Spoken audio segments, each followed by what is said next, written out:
Hello, it's Nicko with Food Cravings, and today we're making the ultimate paella recipe. As always, I did some digging to come up with some interesting facts in regards to the dish, and here's what I found. Paella is a symbol of Spanish cooking for many, but in reality it is the dish of Valencia, Spain's third largest city and undisputed home of paella. Valencia has been one of the most important rice producing areas in Spain since the crop was introduced by the Moors 1200 years ago. The dish itself has ancient roots, but its modern form originated in the mid-19th century. Legend has it that farmers and fishermen would cook their rice in a large pan over an open flame, adding whatever scraps of food, whether it was chicken, seafood, or vegetables, they could find.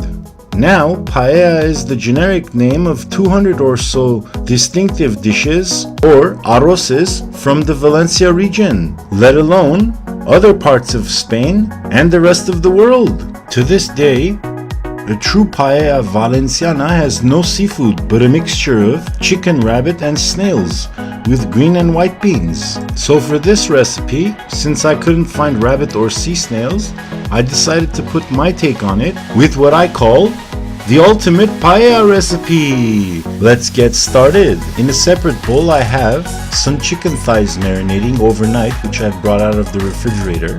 We'll also need some shrimp and some prawns with their heads on. Once this cooks, it'll give the dish added flavor. We'll also need some green mussels, mainly because the meat is bigger, and some squid. Also, in a separate bowl I have some diced bell peppers and onion. Now comes the fun part, where we dump everything into the pot and build flavor bombs. I nearly forgot to mention, I added some olive oil to the bottom of the pot, along with some ground anato seed, which I mixed in for that reddish color. And yes, it's natural. Next, we'll get ready to give that a quick mix as it sautés, just until the mixture becomes translucent. I set mine to medium-low heat, and you might want to do the same. Here you already notice the mixture kind of starting to sweat already.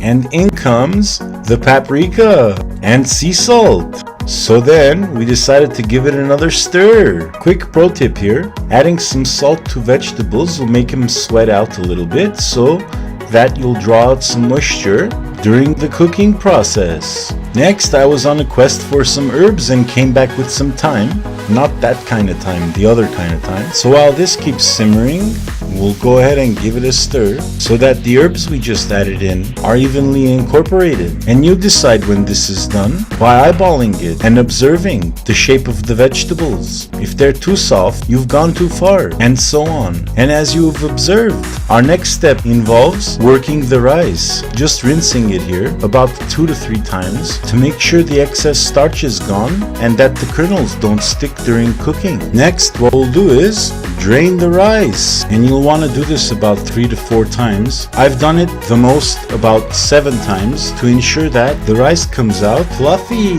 I mean, if you think about it, there's nothing worse than trying to fluff rice with a fork and it just doesn't cooperate where the kernels are all stuck together. Next, it's on to the prawns. And what we'll want to do here is drizzle on some kosher salt and cover it with a lid.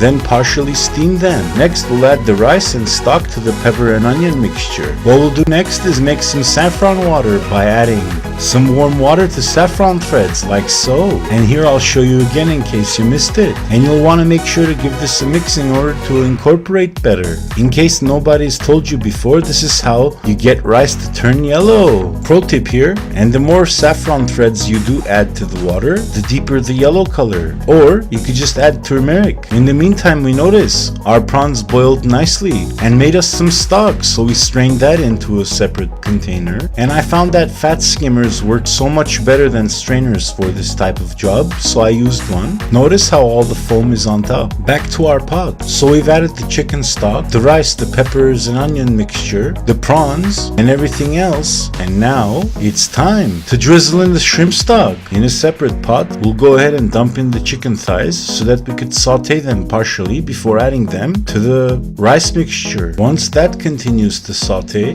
what we'll do next is dump in some sausage. range. And for this I used some chorizo. Meanwhile, I went back to the chicken to check on it and noticed it was rendering off some juices nicely. Shortly thereafter, I dumped that into the pot to combine with the rest of the ingredients. Once I finished adding everything into the pot, I then went on to dice in some garlic. And of course I had to follow that up with a psycho crushu. Once that was all minced and ready to go, I added that into the pot, and I ended up here using about 2 cloves. And here's another pro tip: if you want a more al dente, firmer rice kernel, you add a 1/4 cup less liquid. I'll talk more about that on the blog post. Next, we'll go ahead and stir in the mussels and squid that we added to the pot, making sure everything was distributed evenly. And I know what you're thinking, there's not enough liquid, how could this possibly not burn? I'll definitely talk more about that on the blog post. Real quick, as a finishing touch, I just realized I needed to add in some more paprika, so I did, before covering this with a paper towel and finally closing the lid. Just moments later, and through the miracle of time, what I called the ultimate paella was done. Let's take a closer look, shall we? As I was attempting to fluff the mixture, I noticed all the water had drained, the rice had sucked it up, and the seafood had imparted such a fragrant aroma, it was to die for. My entire kitchen was like heaven. So it was time to plate up, and no, I didn't go in for a taste because I was cooking this for company. Now you too can dazzle your family and friends at home with this wonderful one-pot meal. But I hope you've enjoyed my recipe for the ultimate paella. For ingredient amounts and more info, please visit www.chefnickostyle.blogspot.com, and don't forget to like, subscribe, and share this with your friends. Thank you, bon appetit, and enjoy!